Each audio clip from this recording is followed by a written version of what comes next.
écouter, savoir organiser une réflexion collective, c'est la clé de la pertinence dans l'économie de l'innovation, qui est l'économie de demain. Et la santé n'échappe pas à cette règle. Pour réussir, il faut être patient-centrique, tout autant que techniquement à la pointe. Cet enjeu-là, il n'est pas mince pour une filière qui représente plus de 75 milliards de chiffre d'affaires, qui est en forte croissance à l'international, avec un potentiel supplémentaire de 70 milliards d'euros d'ici 2017. Près de 200 000 emplois lui sont directement rattachés, et on peut estimer à 100 000 emplois supplémentaires les effets indirects du développement de la e-santé. Et des grandes tendances que fait émerger le numérique le soulignent. Je citerai 3 de ces tendances car elles me semblent marquantes pour l'action du gouvernement comme pour le développement des initiatives que vous portez. La première, c'est une prise en main de la santé par les patients, que ce soit à travers l'utilisation des objets connectés ou plus simplement par l'échange sur les réseaux sociaux ou la demande d'informations adressées aux professionnels. Ces fameux objets connectés, on en entend beaucoup parler. Je vois que M. Jean-Louis Gagnère, député, ancien collègue à l'Assemblée nationale, représentant du Conseil régional Rhône-Alpes, était avec moi à Las Vegas la semaine dernière. Je le salue et nous avons découvert ou redécouvert toute l'excellence technologique française en matière d'objets connectés. J'ai pu rencontrer, je vous donne un exemple de l'utilité des réseaux sociaux. J'ai rencontré des associations de familles et de patients atteints de maladies rares qui m'expliquaient à quel point l'émergence des réseaux sociaux dans ces dernières années avait permis de renforcer parmi eux le sentiment d'une communauté plus unie et d'entourer les patients mieux aussi, tout autant que de les informer sur les nouveaux traitements disponibles, sans compter les possibilités de traitement algorithmique qui s'offrent notamment dans le secteur des maladies rares ou enfin la collecte de données pourrait peut-être, dans un horizon assez lointain, faire que ces maladies soient moins rares et donc mieux appréhendées au service des malades.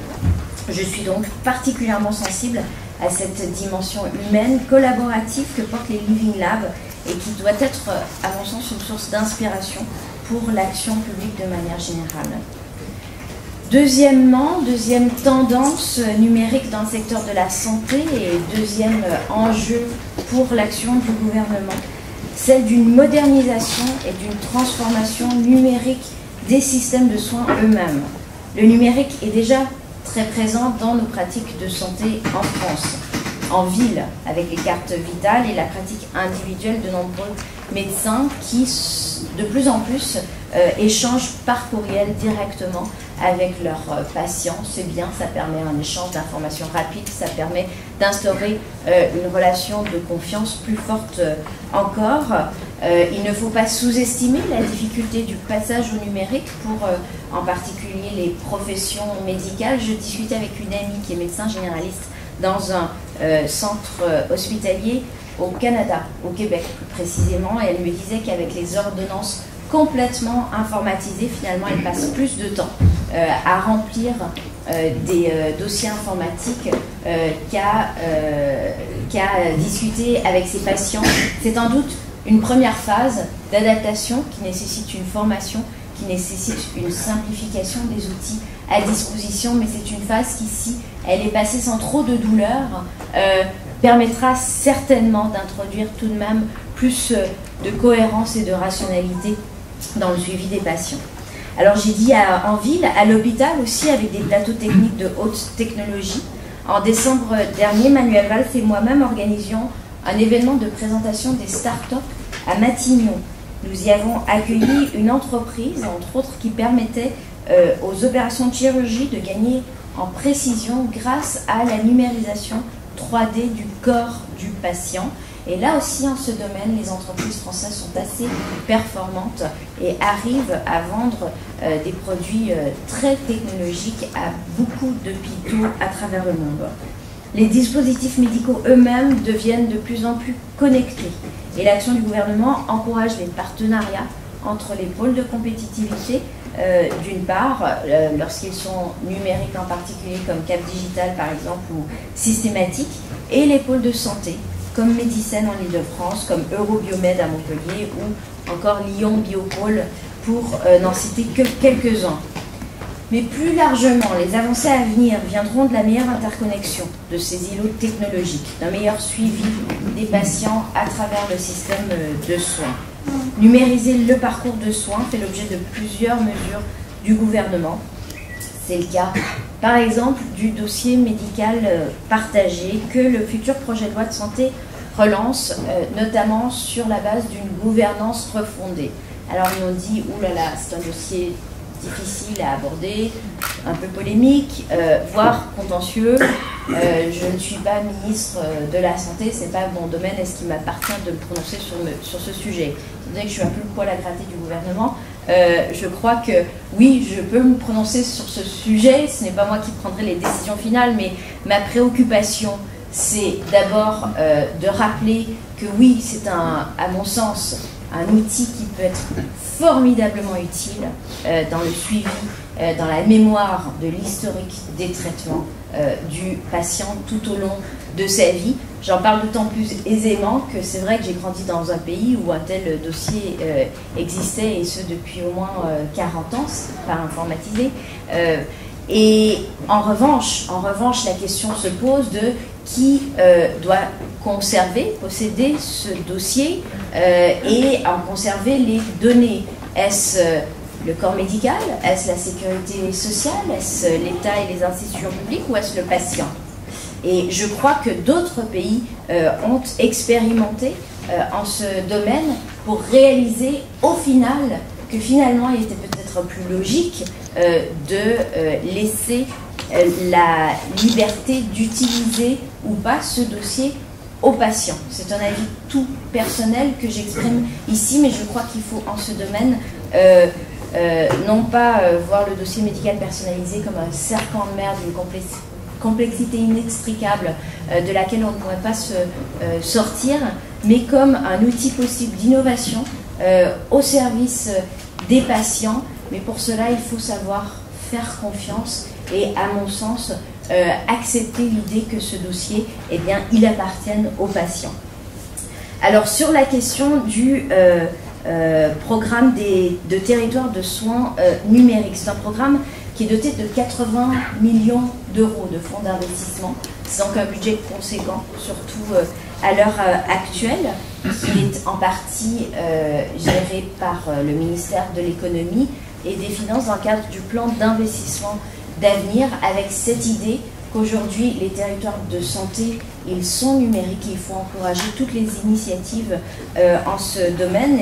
Et je crois comprendre que les représentants des 5 régions lauréates sont présents dans cette salle. Je les salue parce que leurs territoires auront désormais les moyens de fédérer numériquement les acteurs.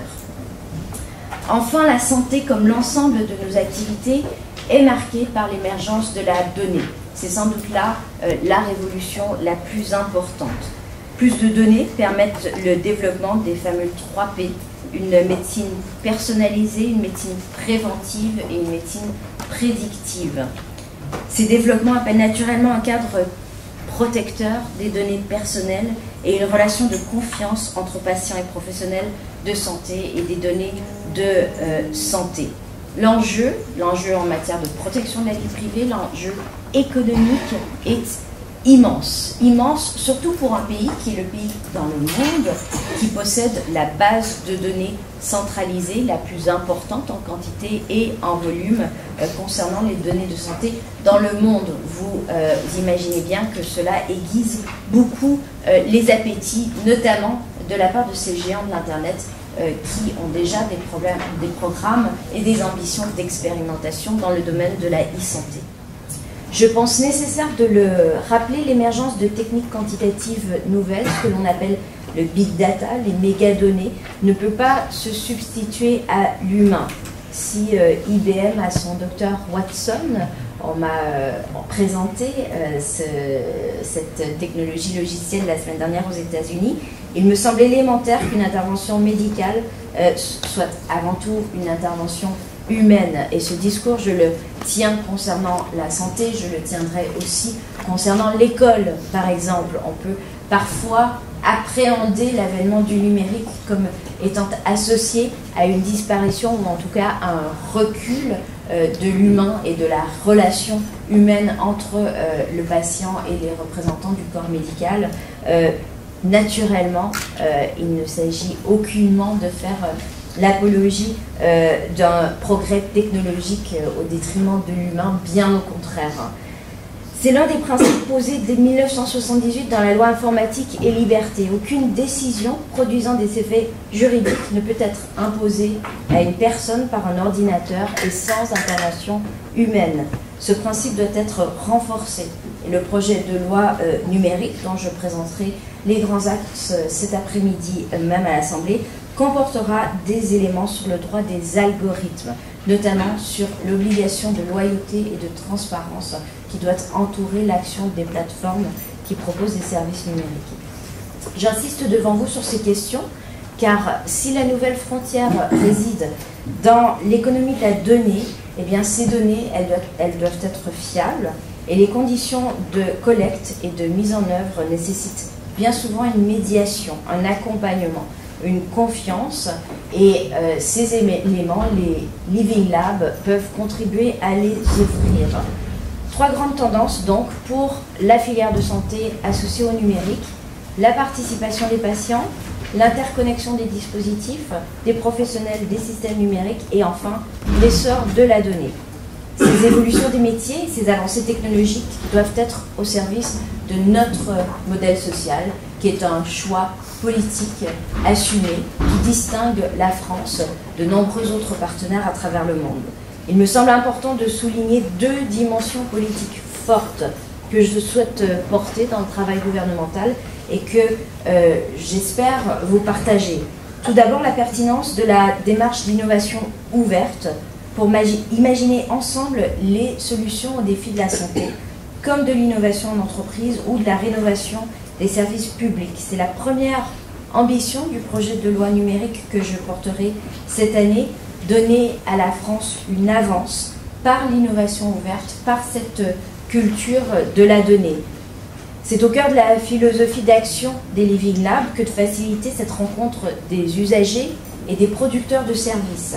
La culture de la rencontre et de l'écoute entre acteurs, je la porte au cœur des ministères, en tout cas j'essaie, notamment à travers une initiative, celle du jeu digital. Un jeudi par mois, des startups viennent présenter dans un ministère, devant le ministre, devant des acheteurs publics de l'État, des investisseurs privés, les innovations qu'elles peuvent apporter à un champ de politique publique.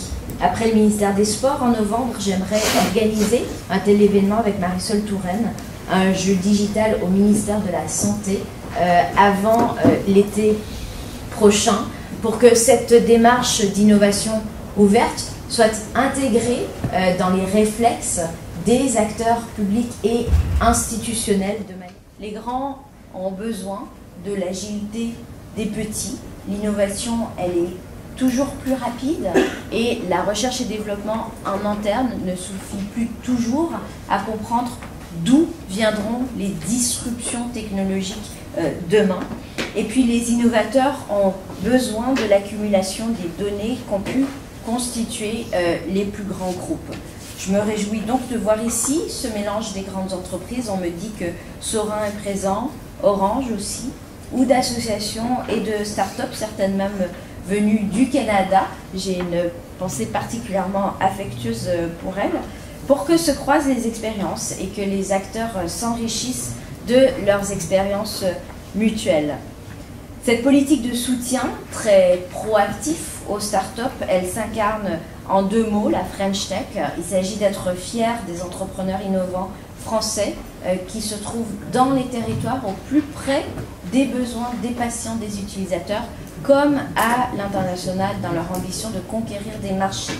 L'an 2 de la French Tech, il sera finalement directement inspiré des expériences que vous conduisez de cette démarche de co-construction des Living Labs pour que les startups aillent disputer les grands groupes qui diffusent l'innovation partout dans le tissu économique. L'enjeu, il est bien sûr d'essayer de faire croître ces jeunes entreprises innovantes pour qu'elles deviennent demain des champions de l'innovation, mais aussi de contribuer à la transformation numérique de l'ensemble du tissu économique. À travers des initiatives telles que les Living Labs ou les laboratoires d'innovation publique, les Fab Labs, les tiers-lieux, tous ces lieux de médiation numérique. Il s'agit d'accroître le pouvoir d'agir des citoyens grâce au numérique sur des sujets qui leur tiennent à cœur, en particulier la santé et l'autonomie. Cette République, elle s'incarne dans les territoires et elle s'incarne en faveur de la diffusion des usages numériques dans ces territoires. On parle d'encapacitation, le mot est les pouvoirs d'agir, là encore les termes anglo-saxons reflètent peut-être mieux cette réalité. On cherche encore le mot français qui pourrait expliquer à quel point le numérique peut être un outil d'empowerment au service des citoyens. Cela passe par des initiatives locales comme européennes et je souhaite de poursuivre avec vous cette aventure des Living Labs pour continuer à co-construire ce bien public qui est la santé.